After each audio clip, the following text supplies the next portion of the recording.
sa'yo.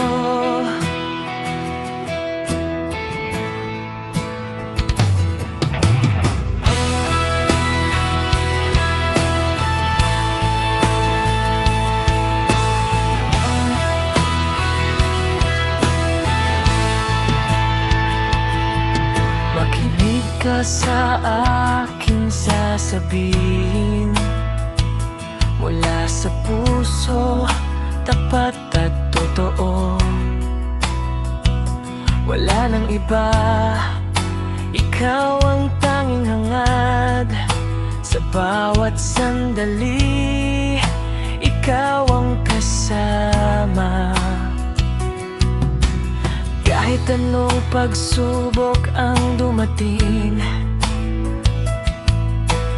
kahit magbago pa ang